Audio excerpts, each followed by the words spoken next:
পিছে আমি অনেকদিন পরে মার্কেটে আসলাম বেড়াইতে, বহুত দিন পরে বন্ধু বান্ধব সবাই মিলে সবাই পেছে এক একজন এক এক জিনিস কিনতেছে। এই যে আপনাকে সোয়েটার কিনবেন শীতের জন্য? না আমি সোয়েটার কিনবো, সোয়েটার আছে, ঠান্ডা সোয়েটার আছে। কিছু মনে করবেন না, সবাই আসছে কাপড় কেনার জন্য। দেখেন তো কাপড়টা কেমন হয়েছে।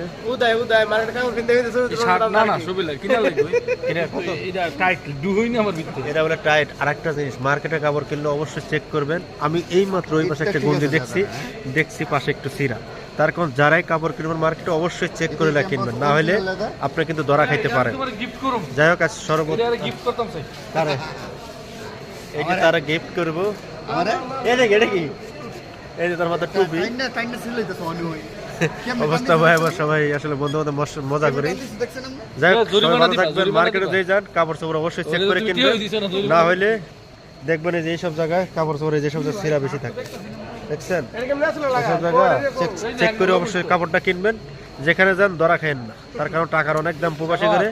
অবশ্যই আপনি যে কোনো কাপড় কিনবেন চেক করে কিনবেন। ভাই ভালো থাকবেন, আল্লাহ হাফেজ।